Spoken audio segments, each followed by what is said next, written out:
नमस्ते, अभिवादन आपका इनोसेंट इन्वेस्टर के इस नए वीडियो में आपके लिए डिस्क्लेमर। यस बैंक की बात करेंगे। यस बैंक में क्या खतरनाक संकेत बन रहे हैं उसको समझने की कोशिश करेंगे। आज जो वॉल्यूम हुआ ये हमसे क्या कुछ कहना चाहता है, एक एक चीज़ आपको डिकोड करके बताएंगे। उससे पहले मैं आपको दो बातें समझाना चाहता हूँ और बताना भी चाहता हूँ कि कल जब अपर सर्किट लगा हुआ था, इवन अपर सर्किट जब लगा हुआ था, तब भी मैंने आपको क्या कहा था कि सेल योर स्टॉक्स नाउ। जो कॉस्ट टू कॉस्ट आ गए हैं, जो स्मॉल प्रॉफिट में हैं, जो हमारे कहने पे यहाँ खरीदे हैं, उन सबको मैंने एग्जिट का ही रूट अपनाने को बोला था। क्यों बोला था? आपको एक ही सिंपल चीज़ मैंने बोली थी कि हमको ऊपर रेजिस्टेंस दिखाई देता है और रिस्क रिवार्ड रेशियो हमारे फेवर में नहीं है, इस कारण आप सेल कर दीजिए। अब हमारे सामने जो वॉल्यूम का डेटा आया है वो भी हमसे वही कहना चाहता है जो मैं आपसे कल बोला था। आज आप हो सकता है कि 4-5% की जो गिरावट आई, आज आप उससे भी बच जाते, और कल जो गिरावट आई थी ऊपर के लेवल से 4-5% की, मतलब ओवरऑल आप 8 से 10% की गिरावट को बचा सकते थे, केवल इतना समझ करके कि हमारा जो रिस्क रिवार्ड रेशियो होना चाहिए वो हमारे फेवर में होना चाहिए। खैर, अब हम आगे बढ़ते हैं। एग्जैक्टली एक एक डेटा आपको समझाएंगे किस तरीके से आपके लिए यहाँ पर ट्रैप रचा गया और रिटेल इन्वेस्टर के लिए क्या खतरनाक संकेत बन रहे हैं। ठीक, सबसे पहला डेटा जो आपके लिए देखने वाला है, सबसे ज़रूरी है, वो ये है कि आज close to 18 crore shares trade हुए हैं और डिलीवरी उठाई गई है 5-5 करोड़ शेयर्स की। लेकिन परसेंटेज टर्म्स में अगर आप डिलीवरी देखोगे तो 28% है, जो कि वे बिलो दैन एवरेज है। अभी आपको दिखाऊंगा कि एवरेज हमारा कितना जाता है यस बैंक में डिलीवरी का, और ये 28% की डिलीवरी उठाया जाना आप समझते हो मतलब ये है कि लोगों का के पास अब यहाँ पर कॉन्फिडेंस नहीं बचा, निकल लिए। कॉन्फिडेंस कल की डेट में क्यों आ गया था वो भी आपको समझा देता हूँ, और फिर आप समझोगे कि ये खतरनाक संकेत क्यों है। बार बार मैं यही चीज़ आपको समझाना चाहता हूँ। एक और चीज़, कुछ लोग कहते हैं कि सर आप ऐसे स्टॉक्स पे वीडियो क्यों बनाते हो। भाई एक बात बता दूँ, आप लोग पैदा नहीं हुए थे क्वालिटी स्टॉक सेलेक्ट करके बैठ जाने से। तो जिनको पता है क्वालिटी स्टॉक्स कौन से हैं वो जाकर अपने क्वालिटी स्टॉक से डील करें। हमको जो समझाना है वो समझाएंगे, क्योंकि बहुत से रिटेल इन्वेस्टर्स आते हैं यहाँ पर करोड़पति बनने के सपने लेकर के। उनको समझाना हमारा काम है, हमारी जिम्मेदारी भी है। वही आपसे भी मैं यही सपोर्ट करता हूँ कि आप भी अपने आसपास फाइनेंशियल लिटरेसी बढ़ाइए। अगर आपको सही चीज़ें पता हैं, सही लॉजिक से आप ट्रेड कर पा रहे हो, इन्वेस्टिंग कर पा रहे हो, स्विंग ट्रेड पकड़ पा रहे हो, तो आप वही दूसरों को सिखाइए। समझ रहे हो, कुछ ना कुछ कंट्रीब्यूट करिए सोसाइटी में अपने तरफ से। ये कहने से कुछ नहीं होगा कि ये मत करो वो मत करो, ठीक है। थोड़ा सा अलर्ट मूड में खुद भी रहा कीजिए और दूसरों को भी रखा कीजिए। अब देखिए, मैं आपको दिखा रहा हूँ, बहुत ध्यान से समझिएगा। डिलीवरी परसेंटेज अगर आप देखोगे 40, 46, 45, 41, 39, 31, 40 ऐसे ही लगभग चलता रहता है। एवरेज 40 से 45% के आसपास का डिलीवरी एवरेज है यस बैंक का। लेकिन क्वांटिटी अगर हम आपको दिखाएंगे आप दंग रह जाओगे। जी हाँ, आप दंग रह जाओगे। रिटेल इन्वेस्टर सर, मतलब क्या कहें, सर पिटवाने का काम करता है। खुद जाता है, कहता है भाई मार मुझे मार, बाजार से बोलता है मार मुझे मार, ऑपरेटर्स के पास जाता है मार मुझे मार, और फिर कहेगा कि मैं तो पिट जाता हूँ, मैं तो लाचार हूँ, मैं तो बेचारा हूँ। उसको 100 बार समझा दो, उसको समझ में नहीं आएगा। कल बिल से निकल गए ना, कल बिल से निकले कि नहीं टारगेट देने वाले लोग? 20 के टारगेट आ गए, 25 के आ गए, 30 के आ गए, 40 के आ गए, 50 रुपये का टारगेट तो मेरे ईमेल में आ गया। आप क्या सोचते हो 90 रुपये का टारगेट 2025 तक, 90 रुपये तक के टारगेट कल ही मिल गए। कहीं एक और दिन अगर चल गया होता तो 900 रुपये का भी टारगेट दे दिया होता यस बैंक में किसी न किसी ने। जाकर दूसरे चैनल पे एक वीडियो है, जाकर देख लेना और कुछ चीज़ों को समझा करो, रियलिटी पे रहा करो। हमको मोमेंटम मिलता है, हमको वहाँ पर ट्रेड लेकर के एग्जिट करना होता है। सच्चाई यही है इस बाजार की। यहाँ कुछ ऐसे नहीं चल जाता कि आपको रातों रात करोड़पति बना दे। अब मैं क्या समझा रहा हूँ उसको समझिएगा। 4 गुना डिलीवरी उठाई जाती है। कौन उठाता है? बड़ा प्लेयर उठाता है क्या? आपको लग रहा होगा कि नहीं बड़ा प्लेयर ही उठा सकता है। नहीं भाई, बड़ा प्लेयर अपना काम करके निकल लिया, उसके लिए 8% की वैल्यू बढ़ी है। वो ऊपर से स्टॉक सेल करना चालू किया, कल की डेट में ही अपर सर्किट लगा था। मैं आपको अभी ले चल के दिखाऊंगा। लेकिन ये देखिए 50% की डिलीवरी, परसेंटेज टर्म्स में भी डिलीवरी ज़्यादा है, क्वांटिटी टर्म्स में तो 4 गुना है। 4 गुना की डिलीवरी कल की डेट में उठाई गई, और तब उठाई गई ये डिलीवरी जब प्राइस ऊपर जा रहा था। यानी कि स्टॉक महंगा हो गया और फिर भी लोगों को खरीदना है। स्टॉक महंगा हो गया फिर भी लोगों को खरीदना है। अभी आगे आता हूँ, बहुत ध्यान से समझिएगा। और जब स्टॉक सस्ता हुआ कल की डेट से 8-10% तक भी डाउन है। यहाँ पर किसी को नहीं लेना है, केवल 5 करोड़ शेयर्स की डिलीवरी उठाई गई, 28% की डिलीवरी। ये खतरनाक नंबर है, ये खतरनाक आंकड़ा है। अब मैं आपको 5 मिनट की कैंडल पे लेकर चलूँगा यस बैंक की, और कुछ बातें समझाना चाहूँगा कल के ट्रेड से भी और आज के ट्रेड से भी हमको क्या सीख मिलती है और कैसे हम इसको इम्प्लीमेंटेशन में ला सकते हैं कि हमारे सामने जो है वो रियलिटी रहे। बहुत ध्यान से देखिएगा। यहाँ पर आप देख रहे हो, यहाँ पर देख रहे हो, जब मोमेंटम आना चालू हुआ, 1 मिनट में कैंडल्स को थोड़ा सा छोटा कर देता हूँ, बहुत ध्यान से देखिएगा।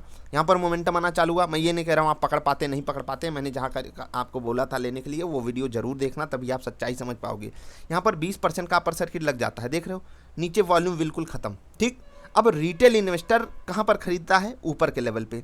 उसकी खरीद कहाँ चालू होती है? यहाँ पर, ये देख रहे हो, ये हाईएस्ट वॉल्यूम इस प्राइस पे हुआ है। कहाँ पर? ये वाली कैंडल आपको मैं और जूम इन करके दिखाता हूँ। और ये सब चीज़ें आपको डिकोड करनी ही पड़ेंगी आज नहीं तो कल, आपके लिए ये बहुत ज़रूरी हो जाएगा कि अगर आप नहीं डिकोड करोगे आपका पैसा जलेगा। इस बाजार में आप अपना पैसा जलाने आए हो। ये कैंडल देख रहे हो, 16 रुपये 50 पैसे से 16 रुपये 80 पैसे, सिर्फ 30 पैसे के डिफरेंस में हाईएस्ट वॉल्यूम हुआ है नीचे। ठीक, यहाँ पर कौन खरीदा है? यहाँ पर रिटेल इन्वेस्टर खरीदा है, क्योंकि वो यहाँ नहीं पकड़ पाएगा, यहाँ बड़ा प्लेयर आता है, अपनी पोजीशन बना लेता है। ठीक है, उसके बाद रिटेल इन्वेस्टर अपनी पोजीशन बनाया, अब बड़ा प्लेयर क्या करना है? उसको माल बेचना है। यहाँ पर आप वॉल्यूम देखिए, कैंडल्स देखिए, सारा पैसा निकाल लिया उसने, निकाल लिया।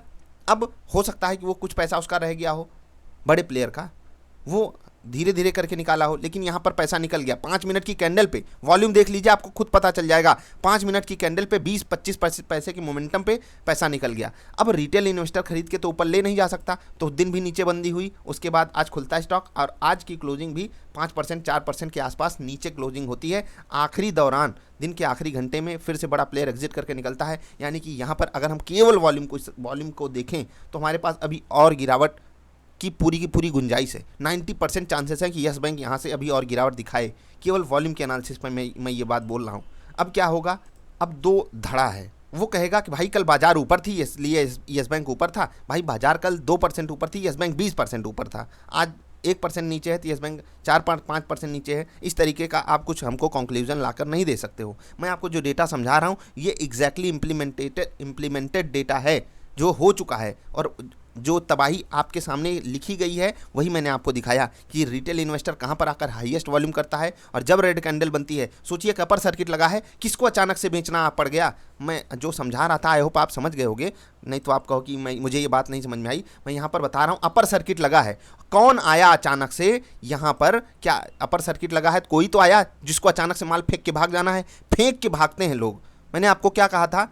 आपके लिए वीडियो में यहाँ कहीं रिकॉर्ड कर रहा था। अपर सर्किट लगने के बाद उसके बाद माल फेंक कर भागा गया है बड़े प्लेयर के द्वारा। समझ रहे हो ना? अपर सर्किट लगा है, सबको खरीदना है। कोई आता है बड़ा प्लेयर, फेंक के भाग जाता है और वो हमको चार्ट में दिखाई देता है। वही हमको वॉल्यूम की समझ अगर हो तो मैंने आपको यहाँ पर दिखाया 16 करोड़ की डिलीवरी कल की डेट में उठाई जाती है जब प्राइस ऊपर गया था, क्योंकि रिटेल इन्वेस्टर को लगता है कल भी चमत्कार होगा इस स्टॉक में, और वो सर पटक के आएगा और फंस जाएगा। फिर अब पैसा जला लो, 1 लाख को 50,000 बना लो, 40,000, 60,000, 70,000 बना लो और फिर सारी ज़िंदगी वही रिकवरी करने की कोशिश करो। 100 बार समझाऊंगा लेकिन फिर भी समझ में नहीं आएगा। कोशिश यही करता हूँ कि 100 बार समझाऊं, भले एक ही लोगों को ही समझ में आता रहे। मैं बहुत खुश हूँ कि कुछ लोगों को बातें समझ में आती हैं, उन्हीं 1, 2, 4, 6 लोगों के लिए बनाता हूँ। मुझे पता है 1000 लोग अगर वीडियो देखेंगे तो उनमें से 980 लोग, 970 लोग तो ऐसे हैं फालतू बात कर रहा है, ऐसा कैसे होता है, हम तो राजा हैं, हम तो करोड़पति बनेंगे, एक ही शेयर से बनेंगे, एक ही 2-4 दिन में बन जाएंगे। ये सोच लेकर आप में से बहुत से लोग आते हो और तकलीफ़ मुझे इसी बात की है कि यहाँ पर कोई भी आपके लिए बड़ी अच्छी भविष्यवाणी कर सकता है, चाहे वॉरेन बफे हों, चाहे भारत के कुछ इन्वेस्टर्स हों, चाहे कुछ अच्छे लोग हों जो बाज़ार में अच्छी समझ रखते हैं, वो आपके लिए एक बड़ी प्यारी भविष्यवाणी कर सकते हैं। आप जाकर उनसे पूछ सकते हो उनकी भविष्यवाणी क्या होगी आपके लिए। अब बाज़ार की गिरावट और जो मोमेंटम आया उससे हम यस बैंक का रिलेशन आपको दिखाना चाहेंगे। देखिए उससे यस बैंक का कोई रिलेशन नहीं है। ठीक, यस बैंक अपनी धुन में चलने वाला स्टॉक है। बाजार भी तो इतने दिन से लगातार अप ट्रेंड में है। आपको मैं दिखा दूं, 20 रुपये से ये आप देख लीजिए, 20 रुपये से ये गिरते गिरते 14 रुपये आ गया। और आप देख लीजिए दिसंबर से लेकर के फरवरी मार्च में बाजार कहाँ से कहाँ चली गई और ये स्टॉक कहाँ से कहाँ आ गया। खैर अभी तो बढ़िया मोमेंटम आया है। यहाँ पर क्या करना चाहिए जिनके पास स्टॉक है, क्योंकि बहुत से लोग ऐसे सलाह लेने आ जाते हो। तो देखो जहाँ पर आप खड़े हो 15.5 रुपये के लेवल पे एक स्विंग सपोर्ट अवेलेबल है, लेकिन क्या ये जस्टिफिकेशन दे पाएगा आपको कि मेरे ऊपर आप भरोसा करके ट्रेड ले सकते हो? नहीं, ट्रेड तो लेना नहीं है, इस चक्कर में पड़िएगा नहीं। बड़ा सपोर्ट आपके लिए नीचे ही अवेलेबल है। यहाँ पर आपको सपोर्ट मिल सकता है। नॉर्मल बेसिस पे बाजार मजबूत हो जाती है, सारी चीज़ें हो जाती हैं, तो हो सकता है बाजार को देख करके ये पॉजिटिव चलने की बात बनाए। अब बड़े प्लेयर को हो सकता है कि फिर से इंटरेस्ट आ जाए, क्योंकि ऊपर से वो स्टॉक को ठीक ठाक मात्रा में गिरा दिया है और आपको पता है कि एकदम टॉप के लेवल पे वो बेचा है, उसको कोई नुकसान यहाँ पर झेलना नहीं पड़ा है। एकदम टॉप के लेवल पे आप सबके हाथ में माल थमाया है, आप सबका हो सकता है स्टॉप लॉस हिट हो, आप सब हो सकता है वो आपके पेशेंस का भी टेस्ट ले 2 4 6 10 दिन यहाँ पर स्टॉक को फंसा करके फिर पॉजिटिव मोमेंटम आए। बाकी डायरेक्ट अगर मोमेंटम आना होगा तो क्या होगा, तो किसी ना किसी सपोर्ट लेवल पे ही आएगा। वो आपको पता है कैसे हम सपोर्ट लेवल्स ढूंढते हैं और कैसे हम ट्रेंड रिवर्सल को पकड़ सकते हैं। उसके लिए हमारी कैंडल वाली वीडियो ज़रूर देखिएगा, और कल की येस बैंक वाली वीडियो और उससे पहले जो येस बैंक की वीडियो डाली थी खरीदना चाहिए या नहीं, वो वाली ज़रूर देखिएगा, तभी आपको पता चलेगा कि हम सही समय पे स्टॉक्स को खरीद कैसे सकते हैं। ये जोन थी भाई साहब खरीदने की, ये वाली जोन थी खरीदने की, इसीलिए मैंने आपको बोला कि यहाँ पर आप खरीदिएगा। यहाँ पर मैंने आपको साफ साफ सेल करने को बोला, और ऊपर से 8-10% गिर जाए हमारा सेल टारगेट अचीव्ड है। हम स्विंग ट्रेड भी 8% के लिए ही करते हैं। अब और नीचे चला जाए, जिस तरीके से डेटा बनकर आ रहा है खतरनाक, हम उसमें कोई इत्तेफाक नहीं रखेंगे उस गिरावट से। लेकिन जो समझा रहा हूँ वो इम्प्लीमेंट करके देखिए, फिर आपको बातें समझ में आएंगी। तो चलिए अभी आपसे अलविदा लेते हैं, मिलेंगे फिर से किसी अच्छी वाली वीडियोज़ में। जो बड़े बड़े टारगेट दे रहे थे ज़रा उनसे जाकर सवाल पूछिए। कल वीडियो तो बहुत आई, बड़े बड़े टारगेट, देखो अच्छी न्यूज़ होती है और उसको हम सबको डाइजेस्ट करना पड़ता है। अब ऐसा तो है नहीं कि एक बार एग्ज़ाम निकाल लिए तो ज़िंदगी भर के लिए सारे एग्ज़ाम निकल जाएंगे, नहीं। एग्ज़ाम निकालने के बाद असली संघर्ष चालू होता है। चाहे आप किसी बड़े एग्ज़ाम का निकालो, चाहे किसी जॉब का निकालो, चाहे किसी जॉब का इंटरव्यू क्रैक करो, क्योंकि जब आप असली जॉब में आते हो ना, तब पता चलता है कितने चैलेंजेस हैं जीवन में। एग्ज़ाम, इंटरव्यू, ये सब तो बहुत छोटी बात थी, उसके बाद असली चैलेंज चालू होता है। मिलेंगे फिर से, नमस्कार।